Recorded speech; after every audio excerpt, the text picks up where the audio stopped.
Bonjour et bienvenue dans Avocat, l'émission qui vous conseille, votre émission de droit, où l'on parle de droit de manière très accessible, très facile pour que tout le monde puisse comprendre, parce que tout le monde n'est pas juriste évidemment, avec plein de questions dans plein de matières. On commence par dire bonjour à nos avocats présents aujourd'hui. Tout d'abord, Ernest Sfez, qui est notre avocat en droit du travail. Bonjour Ernest. Bonjour Yves. Bienvenue. Merci. À vos côtés, notre avocat en droit pénal, notre pénaliste, maître Madou Koné, avocat au barreau de Paris. Bonjour Madou. Bonjour Yves. Ça va bien? Très très bien. Et juste à côté de vous, Madou, notre avocat bien sûr en droit commercial, Dalia Arfi El Kaïm. Bonjour Dalia. Bonjour Yves, comment ça va? Impeccable, merci. Plein de questions reçues pour vous sur avocat.net. N'hésitez pas à envoyer bien sûr toutes vos questions. On commence avec du droit du travail, mon cher Ernest. Et cette question qu'ils nous ont envoyée, une question qui revient souvent, j'imagine, pour des gens qui ne sont pas juristes et qui ne connaissent pas tous les termes juridiques. Je suis en procès contre mon employeur et cela fait 3 ans que je suis au prud'homme. Le délégué qui me défend vient de m'annoncer que le jugement n'a pas eu lieu et que l'affaire est partie en départage. Qu'est-ce que je dois comprendre dans mon affaire? En gros, qu'est-ce que le départage, qui pour les juristes en droit du travail connaissent bien ce mot, mais on ne sait pas forcément ce que c'est que le départage. Ça veut dire quoi? Elle a perdu, elle a gagné, il n'y a plus de procès? C'est un problème de procédure. Et le problème de procédure et de la longueur de certaines décisions est souvent lié au comportement des parties. Pourquoi? Parce que ce sont les parties qui maîtrisent leur procédure. Si elles ne communiquent pas leurs pièces en temps voulu, on a des reports, des radiations, des réintroductions. Et en bout de course, quand on arrive au départage, avec un dossier comme celui-là qui a duré 3 ans, c'est un handicap sérieux pour le justiciable. Alors pourquoi le départage? Qu'est-ce que c'est que le départage? Oui. Qu'est-ce que c'est? Parce que c'est déjà long, au bout Eh de bien, 3 ans, c'est pas fini en fait. En bureau de jugement avec 2 conseillers employeurs, 2 conseillers salariés qui n'arrivent pas à se mettre d'accord. Alors, le départage, quand il porte sur des questions essentielles, des questions de droit, est intéressant et il est enrichissant pour les conseillers prud'hommes, puisqu'à ce moment-là, en ne se mettant pas d'accord, c'est un juge professionnel qui va jouer le 5e larron, et à 5, normalement, ils vont prendre une décision et le juge professionnel va faire pencher la balance d'un côté ou d'un autre. D'où le départage en fait. On va départager départager les parties. Exactement. Ouais. Exactement. Alors quand ce départage intervient pour une question essentielle, il est intéressant. Malheureusement, parfois le départage intervient pour des raisons, je dirais, épidermiques entre certains conseillers qui ne collent pas au niveau de leur appréciation, et on va en départage pour des questions parfois stupides. Alors ça c'est plutôt désolant, surtout que de plus en plus, en fonction des charges des juridictions, on va avoir des lenteurs et des longueurs de procédure. Oui, parce que c'est très long, une procédure prud'homale. Il faut reconnaître. Une procédure prud'homale est déjà longue. Je vais prendre l'exemple de Nanterre, quand on va se retrouver en encadrement. Maître Arfi qui connaît bien. Très bien. On va se retrouver en bureau de jugement 1 an et demi après, pour une raison ou pour une autre. L'une des parties n'a pas communiqué en temps et en heure. S'il y a une radiation, on va se retrouver 3 ans après, avant même d'avoir une décision. S'il y a des partages, rajoutez encore 1 an, et on est bien parti pour un très long procès.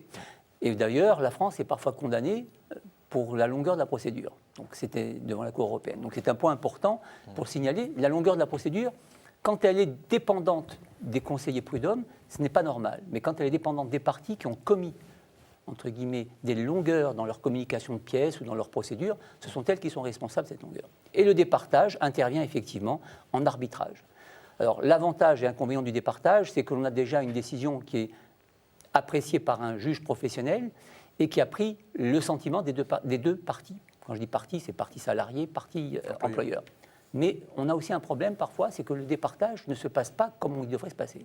C'est-à-dire qu'on se retrouve le jour de départage avec des conseillers qui n'ont peut-être pas entendu la première affaire ou des conseillers qui ne sont pas tous présents. Et à ce moment-là, le président, le juge départiteur, demande juste l'avis des autres conseillers et prend sa décision seul. Ouais. Il n'a pas besoin de donner des explications, alors que quand la formation est complète, il est tenu à un minimum d'explications dans sa décision, et c'est quand même plus enrichissant pour les conseillers qui se sont mis en départage. Donc en tout cas, départage, ça veut dire qu'on approche quand même de la fin, a priori, pour notre téléspectateur, mais avec un juge unique, professionnel, et qui va se prononcer. C'est la fin de la première phase du procès, première instance. La cour d'appel, derrière, c'est encore autre chose. Voilà. Eh ben, dis donc. Voilà. Allez, bon courage en tout cas à vous. Merci beaucoup Ernest pour cette réponse. Vous connaissez le départage, hein, vous qui avez siégé 25 ans. Hein, vous êtes Ben oui, mais... C'est qu'il y a 2 employeurs et 2 salariés, enfin dans les conseillers, donc parfois j'imagine qu'ils ne sont pas d'accord. Mais oui, mais l'avantage, c'est que quand on se retrouve avec le juge des partiteurs, on a un lien, je veux dire, intéressant, parce qu'on se pose des réelles questions, et le juge des partiteurs essaye de trancher les litiges pour faire avancer le schmilblick. Merci beaucoup. Alors le schmilblick, on va le faire avancer au niveau pénal, avec Maître Madou Koné, notre avocat pénaliste. C'est une question un peu difficile. De quel délai dispose le mineur victime d'un viol pour agir en justice contre l'auteur des faits? Des viols, il y en a beaucoup sur des mineurs. Et on a combien de temps pour se retourner, ou en tout cas pour agir? Malheureusement, effectivement, souvent les mineurs sont souvent victimes de ce genre d'infraction très grave. Donc c'est une question qui est très sérieuse. Effectivement, le viol, faut savoir que le viol est un crime. Donc c'est un crime, le délai de prescription est donc de 10 années. Il faut être clair sur la question de la prescription, parce que je pense que le téléspectateur ne sait pas forcément ce qu'est une prescription. La prescription, c'est le délai de recours qui permet à la personne victime d'une infraction d'agir en justice. Ce qui signifie qu'une fois ce délai dépassé, la victime ne peut plus agir. Effectivement, d'un point de vue moral, ça peut être choquant de se dire qu'il existe un délai pour certaines infractions. Exemple, le viol, puisque c'est la question qui nous intéresse en ce moment. Effectivement, on ne comprend pas pourquoi une personne qui a été victime de viol ne pourrait plus agir contre l'auteur des faits 10 ans après. Bien, ce sont des règles de procédure qui ont été fixées par le législateur, qui visent notamment à inciter les personnes victimes de ce genre d'infraction d'agir le plus rapidement possible. Oui, c'est vrai, parce que parfois on n'ose pas. Là, au moins, on sait qu'il y a quand même ce couperet au bout de 10 ans si on n'a pas réagi. Voilà. Donc ça, c'est ce qui concerne le délai de prescription de droit commun concernant les majeurs. Concernant les mineurs, la question est tout à fait différente, puisque le législateur se rend parfaitement compte qu'une personne mineure qui a âgé par exemple de 14 ans n'a pas le même discernement, n'a pas le même recul qu'un majeur. C'est pourquoi un régime particulier a été mis en place par le législateur qui vise évidemment à permettre aux mineurs, le cas échéant qui a été victime d'un viol, de pouvoir agir dans le temps. Donc le législateur a prévu un délai spécial pour le mineur, un délai qui commence à courir à partir de sa majorité. Donc il faut que le mineur ait 18 ans, plus 20 ans de délai de prescription, ce qui laisse à l'adolescent de 15-16 ans qui a été victime de viol un délai beaucoup plus long, et ce qui lui permet d'agir jusqu'à ses 38 ans. Voilà. D'accord. Donc le délai est quand même effectivement énormément rallongé par rapport au droit commun, mais égard à la gravité de la situation et au choc que peut avoir un enfant qui n'a pas envie forcément d'aller porter plainte et qui ne sait pas forcément ce qu'il doit faire. Voilà. Donc question finalement très, très, très délicate et très lourde. Et c'est vrai que beaucoup de victimes de viol sont des mineurs. C'est vrai que c'est malheureux, oui, effectivement. Une enquête sur ça, c'est quand même assez choquant. Merci beaucoup pour ces éclaircissements. Donc voilà, pour cette... auditeurs, téléspectateurs, voilà, la réponse est là. Donc, lorsqu'on est mineur, on a quand même l'occasion, le temps. Ouais. Mais c'est vrai qu'après, malheureusement, le temps efface aussi un peu l'épreuve et même les souvenirs. Et donc, plus on attend et plus c'est compliqué. Donc, le conseil de bon sens dans toute infraction, tout délit ou crime, a fortiori, c'est d'agir très rapidement, en tout cas, de ne pas laisser trop le temps passer. Merci beaucoup, Madou Koné, notre avocat pénaliste. À côté de vous, notre avocate en droit commercial qui répond donc à vos questions que vous pouvez lui adresser, comme pour tous nos avocats d'ailleurs de l'émission, sur le www.avocat.net. Vous ne trompez pas, bien sûr, dans l'orthographe d'avocat, avocas.net, jeu de mots, Maître Capello. On a beaucoup bossé sur le titre, donc ne nous plantez pas de notre titre en tapant avocat, comme vous le savez. On pose une question pour vous. J'ai un contentieux commercial avec un fournisseur. Celui-ci vient de déposer le bilan. Que dois-je faire? C'est pas de chance. Aïe, aïe, aïe, aïe, aïe. Patatras, j'ai envie de dire. Qu'est-ce qu'on peut faire face à quelqu'un qui dépose le bilan alors qu'il nous doit de l'argent? Ah, c'est embêtant. Oui. Bah, remettez-vous. Mince, il y a quand même quelques petits réflexes à avoir. Donc, notre téléspectateur nous dit qu'il est en contentieux. Donc, j'imagine qu'une procédure est ouverte. Alors, avant tout, il faut qu'il déclare sa créance. Donc, déjà, c'est bien, il s'en est aperçu qu'il est en redressement ou en liquidation. Moi, je conseille toujours à mes clients, lorsqu'ils sont en contentieux commercial avec une société, d'aller sur Internet. Il y a certains sites spécialisés où vous pouvez créer des alertes gratuitement pour mettre une entreprise sous surveillance et savoir si elle est susceptible en cours de procédure de déposer son bilan ou de se retrouver donc en procédure collective, redressement ou liquidation. Moi-même, je le fais lorsque j'introduis un contentieux commercial. Par curiosité, on peut avoir Non, c'est pas accès, par curiosité, c'est ouvert à tout le monde et puis on la place sous surveillance. Comme ça me permet, même moi, quand j'ai une société qui est un adversaire qui est placé en redressement ou en liquidation, j'en suis automatiquement avisé par mail. Donc ça, c'est une petite astuce déjà qu'on peut donner aux téléspectateurs. Après, une fois qu'on est prévenu, avant tout, on déclare sa créance.